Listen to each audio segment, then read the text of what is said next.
Hello, Michigan! Go Blue!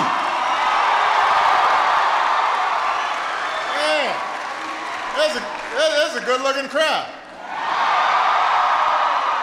Just happy to be out of class. I'm sure that's not true. I'm sure these are all outstanding students. Good to see you. First of all, give Mira a big round of applause for the great introduction.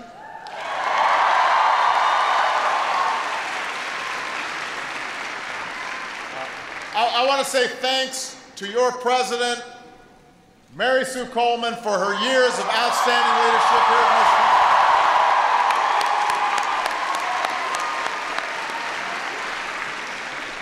We've got a few other Michigan leaders who are here today. We got Congressman John Conyers. We've got Congressman Gary Peters. We've got your mayor, John Hefchi. Former Congressman Mark Schauer. Your Congressman, the legendary John Dingell, could not make it, but his wife Debbie is here. Give her a big round of applause.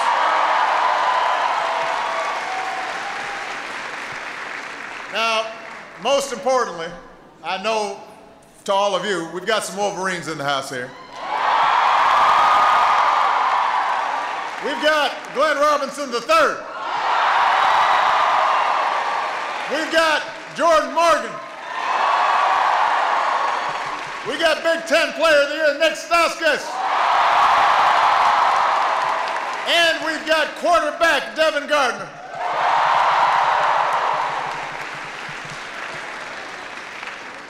These guys were outstanding this year. Give them a bigger round of applause than that.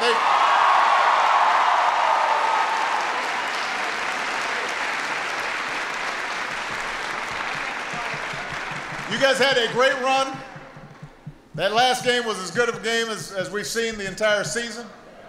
I know you wish that turned out a little bit later. If you'd had 5 more seconds, it would have been helpful. But I want to congratulate the coach, Coach Beilein, and the team for a great season. And, you know, I understand that Jordan wanted me to talk about my bracket. My bracket's a mess. I've learned my lesson. I will not pick against the Wolverines. Not gonna happen. This is the problem with doing these brackets. People just trash talk you nonstop. It's terrible. And, you know, I think it's worth mentioning. I want to congratulate Jordan for playing more games in Michigan than any other player in history, not only earning an undergraduate degree in engineering, pursuing a graduate degree in engineering as well. That's the kind of student athlete we're talking about, so proud of him. Proud of him. Now, do some of you guys have chairs? Because if you got chairs, feel free to sit down. But if you don't sit down, because I don't want you getting hurt. Before I came here today, I stopped at Zingerman's, which is the right thing to do when you're in Ann Arbor. I stopped for 2 reasons. The first is the Reuben is killer. So I ordered like the small, and it didn't look that small. So I gave half to Valerie Jarrett, who's traveling with us, and then after I finished the half, I wanted the half back, but it was too it was too late. All she had left was the pickle. So I took the pickle. But so one of the reasons I went was because sandwiches are outstanding. The second reason, though, is Zingerman's is a business that treats its workers well and rewards honest work with honest wages. And that's worth celebrating. And that's what I'm here to talk about today. How do we rebuild an economy that creates jobs and opportunities for every American? And I want to focus on something a lot of people in Michigan are working very hard to accomplish right now, and that is raising the minimum wage to help more folks get ahead.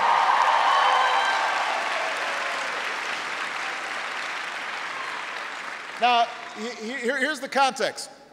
Our economy is doing better. It's growing. Our businesses are creating jobs, 8.7 million new jobs over the past 4 years. Our manufacturing sector, which had been losing jobs throughout the 90s and throughout the, what do you call it, aughts? You know, the 2000 to 2010, whatever you call that. But manufacturing had been losing jobs. About a third of manufacturing had lost, and obviously that had hit Michigan really hard. But we're now seeing the manufacturing sector add jobs for the first time since the 1990s. So that is good news. Housing market is recovering. Obviously, the stock market's recovered, which means people's 401ks, if they have them, are doing a lot better. Troops that were fighting 2 wars, they're coming home. We just went through the first...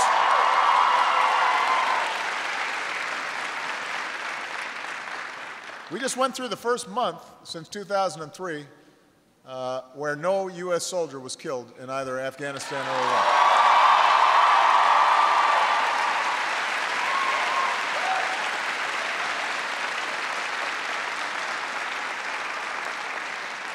Today you've got companies looking to invest in the U.S. instead of sending jobs overseas. They want to create more jobs and invest right here in the United States. We're more competitive, we're more productive.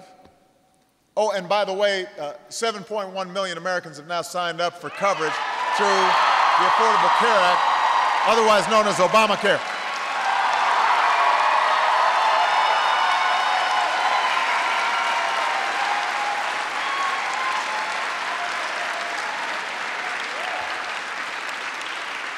That's a lot of people, 7.1. That's enough to fill up the big house 65 times. And by the way, that doesn't count the more than 3 million young people who have been able to stay on their parents' plans. So when, so we have seniors here who graduate and then it may take a couple months to find a job, or you're doing an internship or something that does not provide health care, you're going to be covered until you get that job that actually provides health insurance. So it provides you the kind of protection you need. So that's the good news. We fought back from the worst economic crisis in our lifetimes.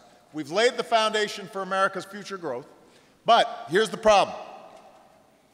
There's been a long-term trend that has really been hitting middle-class folks and folks trying to get into the middle class, and that's been going on since before most of you were born.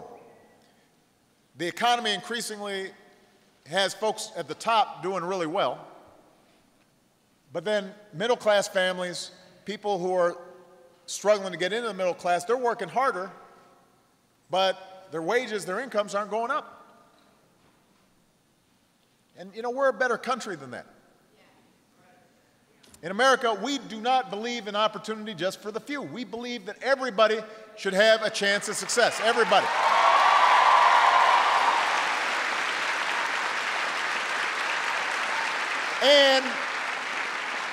And we believe our economy grows best not from the top down, but from the middle out and from the bottom up. And we want to make sure that no matter where you're born, what circumstances, how you started out, what you look like, what your last name is, who you love, it doesn't matter, you can succeed. That's what we believe.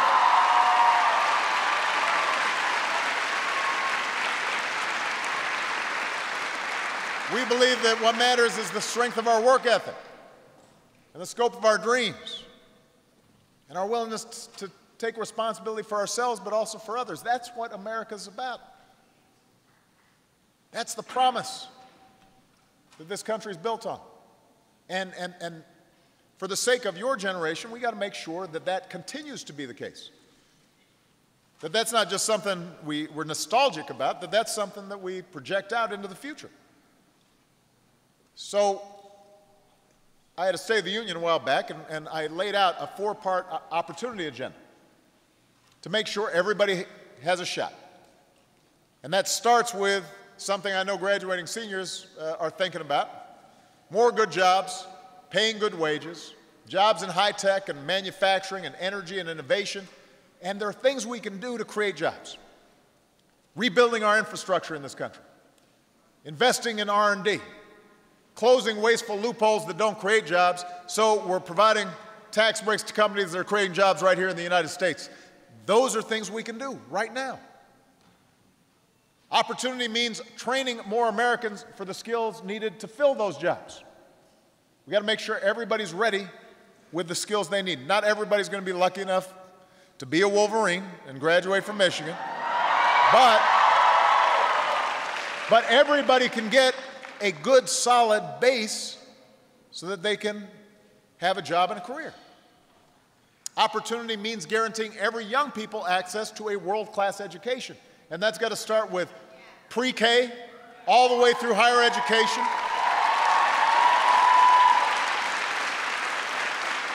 And it means making college more affordable.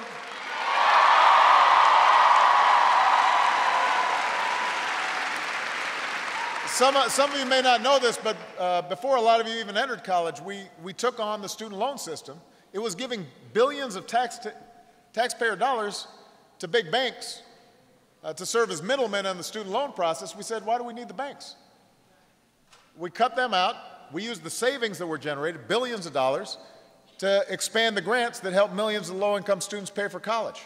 And we're offering millions of students who are graduating the chance to cap monthly student loan payments at 10% of your income. This is something you need to talk to your counselors about, especially, especially if you're going into teaching or social work or other professions where it's a passion, but you're not going to be an investment banker salary situation. So make sure you find out about this. You can cap, I know Stauska's got the contract coming up, so he doesn't have to worry about these things, but I'm saying later. I'm not telling him to leave. I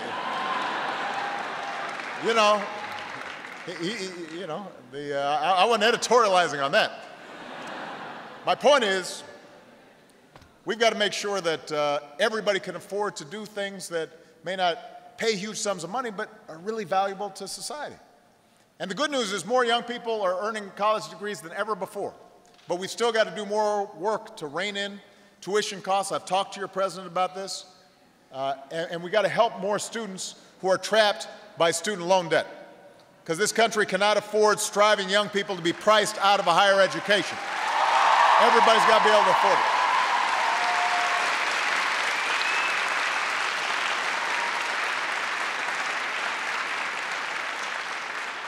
Now, finally, opportunity means rewarding the hard work of every American. Not just some Americans, every American. That means making sure that folks are paid equal for doing equal work.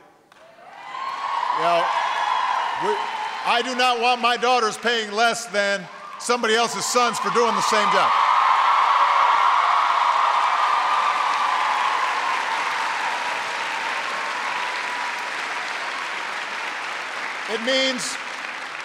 It means making sure that there are decent benefits, and at minimum that every American has access to quality, affordable health insurance. It means paychecks and wages that allow you to support a family. All of which brings me back to this issue of the minimum wage, giving America a raise. Now, raising the minimum wage is not going to solve all of our economic challenges. The majority of folks who are working get paid more than the minimum wage. As Americans, we understand that some people will earn more than others. But here's one thing we do believe. Nobody who works full-time should be raising their family in poverty, right? If you're working, if you're responsible, you should be able to pay the rent, pay the bills.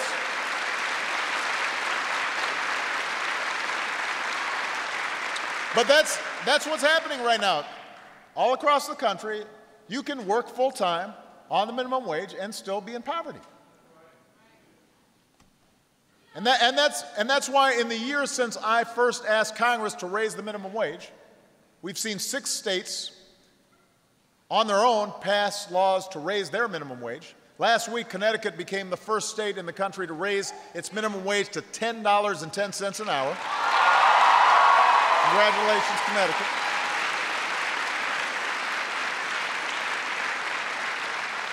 You've got more states and counties and cities that are working to raise their minimum wage as we speak. That includes your state legislators from Ann Arbor, Adam Zemke and Jeff Irwin, who are trying to raise it here in Michigan. We're proud of them. Stand up, guys. Come on. There they are.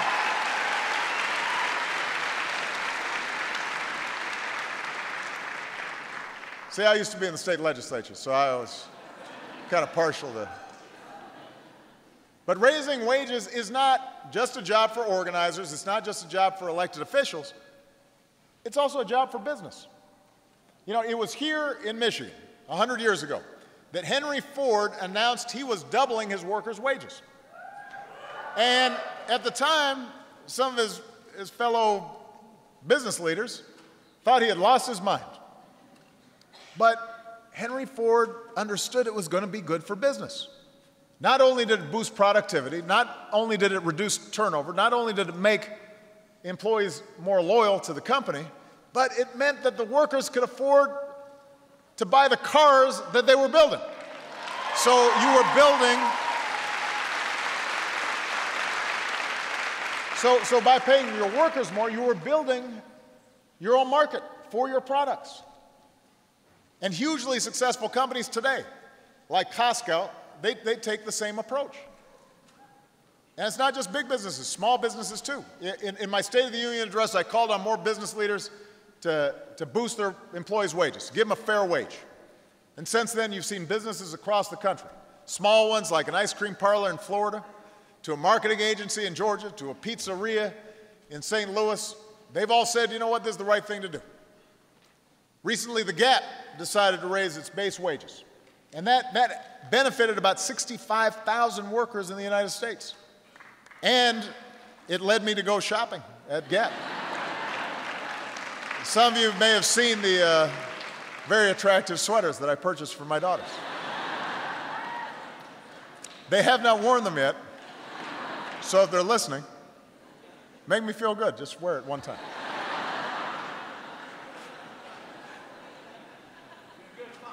Now, Zingerman's does not have as many workers as the Gap, obviously, but they try to do right by each and every one of them. You know, you got some big businesses who go to Washington to lobby for special treatment for themselves. So one of Zingerman's owners, Paul Saginaw, flew to D.C. to lobby for his workers, to lobby for better treatment for workers through a higher minimum wage. That's the kind of folks who are running Zingerman's.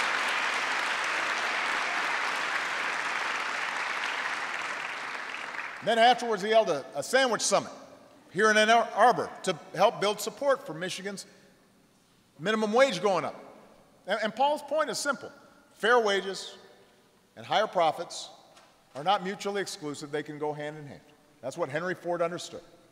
And Paul opened Zingerman's doors 32 years ago last month, so he knows a little bit about business. But he and his business owners, like him, believe higher wages are good for the bottom line.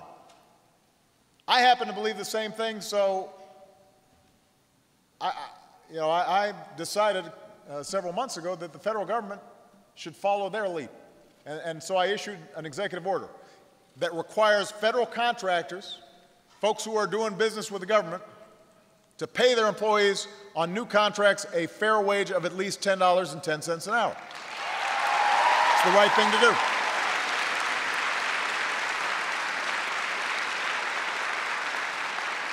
And I'm determined to do my part to lift wages, improve take-home pay any way I can.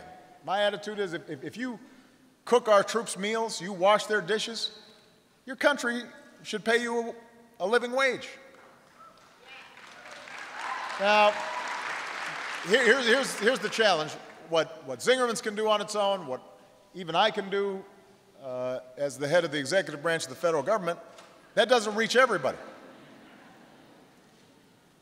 If we're going to do right by our fellow Americans, we need Congress to get on board. We've got to have Congress to get on board. We've got to have state legislators to get on board.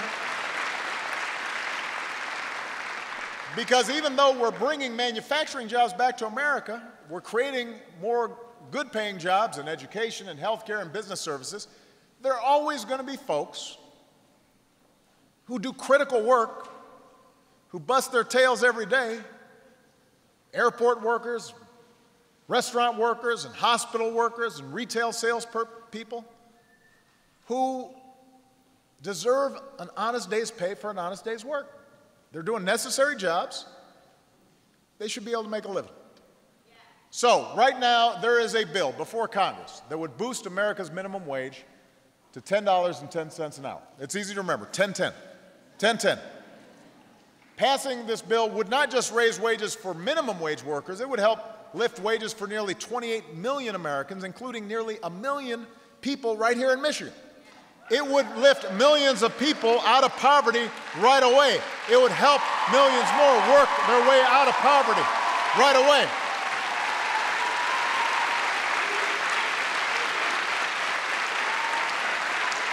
You know,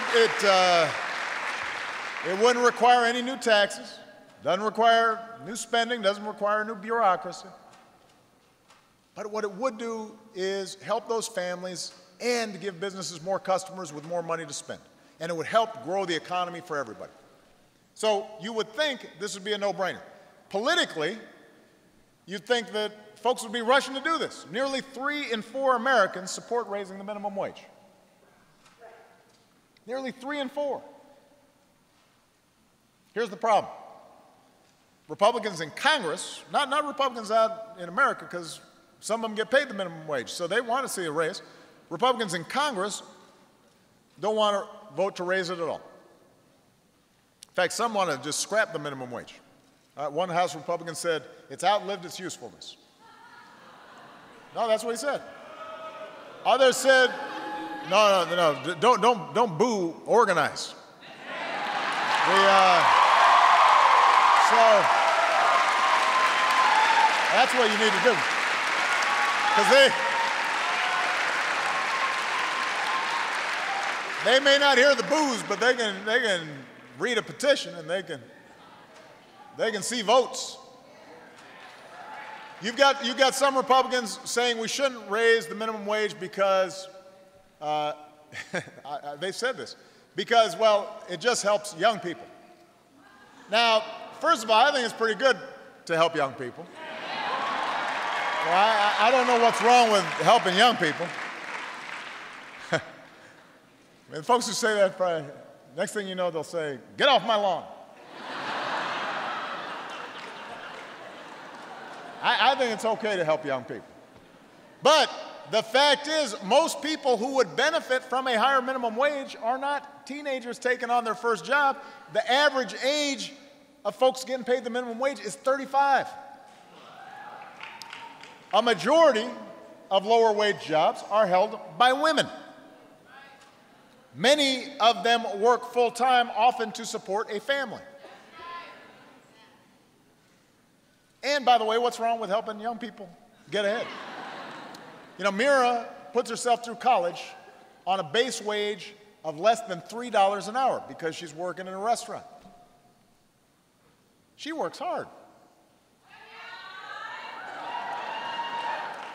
She does. So we should be making it easier for your generation to gain a foothold on the ladder of opportunity. We shouldn't be making it harder. Now, the truth is the Republicans' refusal so far to raise the minimum wage is pretty consistent with their general worldview. No, which says, it says basically you're on your own. Government doesn't have a role to play in making sure that the marketplace is working for everybody. You know, just yesterday, Republicans in Congress put forward a budget for the country that I believe would shrink opportunity for your generation. It starts by giving a massive tax cut to households making more than $1 million a year, the very folks who've benefited the most over the last 20 years from this economy that is benefiting people at the top. Then, so they don't blow a hole in the deficit, they'd have to raise taxes on middle-class families with kids. Then they'd force deep cuts to the investments that help our economy grow, like research and clean energy, and investments in middle-class families like education and job training. And when they put these budgets together, usually they don't tell you exactly what they'd cut because they know you wouldn't like it. So, you have to kind of do the math. But compared to my budget, if they cut everything evenly in the amounts that they're talking about, within a few years, about 170,000 kids would get cut from early childhood education. About 200,000 new moms and children would get cut off from the programs that help them to get healthy food. Funding for 21,000 special education teachers would be cut off. And if they wanted to make smaller cuts in any one of these areas, they'd have to make bigger cuts in others. It even cuts Pell Grants, which makes it harder for students to pay for a college education. And now, to give them credit, they do have one original idea, which is to repeal Obamacare. Because they haven't tried that 50 times. So,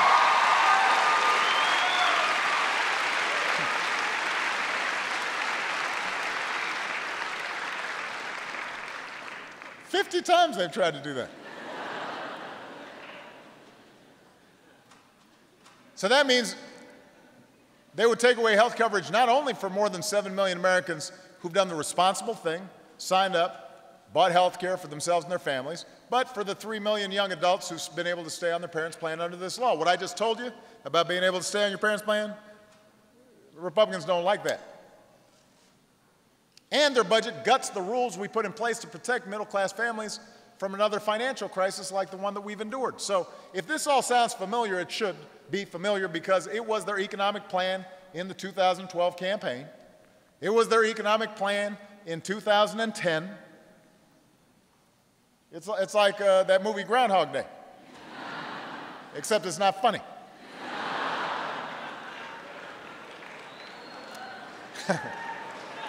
If they tried,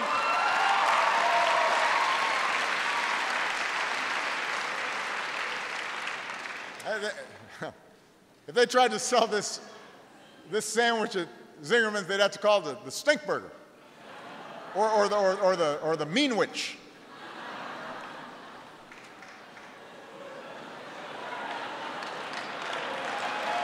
You know, look, here's the truth. They're not necessarily cold-hearted. They just sincerely believe that if we give more tax breaks to a fortunate few and we invest less in the middle class and we reduce or eliminate the safety net for the poor and the sick and we cut food stamps and we cut Medicaid and we let banks and polluters and credit card companies and insurers do only what's best for their bottom line without the responsibility to the rest of us, then somehow the economy will boom and jobs and prosperity will trickle down to everybody. And when I say it that way, I know it sounds like I'm exaggerating, except I'm not. This is their theory. They're pretty unabashed about it. And it's not a new theory. They've held it for decades, through good times and bad. They were making the same argument against FDR when he was setting up Social Security. And look, it does create opportunity for a handful of people who are already doing really, really well. But we believe in opportunity for everybody. More good jobs for everybody. More workers to fill those jobs. A world-class education for everybody. Hard work that pays off with wages you can live on, and savings you can retire on, and health care you can count on. That's what opportunity for all means.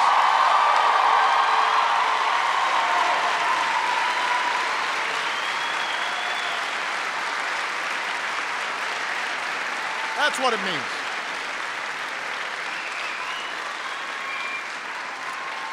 Now, next week, members of Congress have a fresh chance to show which side they're on. They're going to get a yes or no vote on raising the minimum wage all across this country. And they've got to make a clear choice. Talk the talk about valuing hardworking families, or walk the walk and actually value hardworking families. You got a choice. You can give America the shaft, or you can give it a raise. Here in Michigan, your senators, Carl Levin and Debbie Stabenow, your representatives, John Dingell and John Conyers and Gary Peters, they are already on board. But every American deserves to know where their elected representative stands on this choice. So those of you, if you're going back home for spring break or something, or did that already happen, spring break? I'm sorry. Everybody's all, yeah. Well, I hope you had a good time. But if you have the chance to talk to a congressman who's not supporting it, you need to ask him, do you support raising the minimum wage to $10 an hour? And if they say yes, then you should say thank you. Because elected officials do not hear that very often. When they do the right thing, you should reward them. You're welcome. Thank you. Thank you.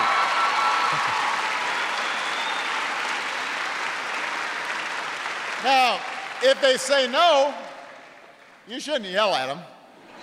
Be polite. Ask them why not. Ask them to reconsider. Tell them to join the rest of the country. For once, instead of just saying no, say yes. It's time for 10-10. It's time to give America a raise. As I'm looking out at all of you, I'm reminded 4 years ago, I had the privilege of delivering the commencement address at the university, over in the big stadium. And I said, our democracy, it's always been noisy. It's always been messy. We have big arguments. But in the end, we've always had the ability to look past our differences and our disagreements and forge a common future. And we've got common values: hard work, responsibility, pursuing your individual dreams. What the argument is right now about is whether we also affirm the values that make sure we're giving everybody a chance, making sure our fellow citizens can also pursue their dreams, that we're not just looking out for ourselves all the time, but we're also looking out for the person next to you. That's also what America's about. That's what we have to do again. We've got more jobs to create. We got more kids to educate. We got more clean energy to create. We got more troops to bring home. We got more veterans to care for. We got an immigration system we got to fix. We've got to build a middle class. We got to give opportunity for everybody who strives for it. We got to make sure everybody, black, white, Latino, Asian, Native American, gay, straight, with or without a disability, folks in the inner city, folks outside the borders of the city, everybody's got a chance. America's a place for everybody. That's what we're fighting for. That's what I need you to go out there and talk about. Thank you. God bless you. God bless America.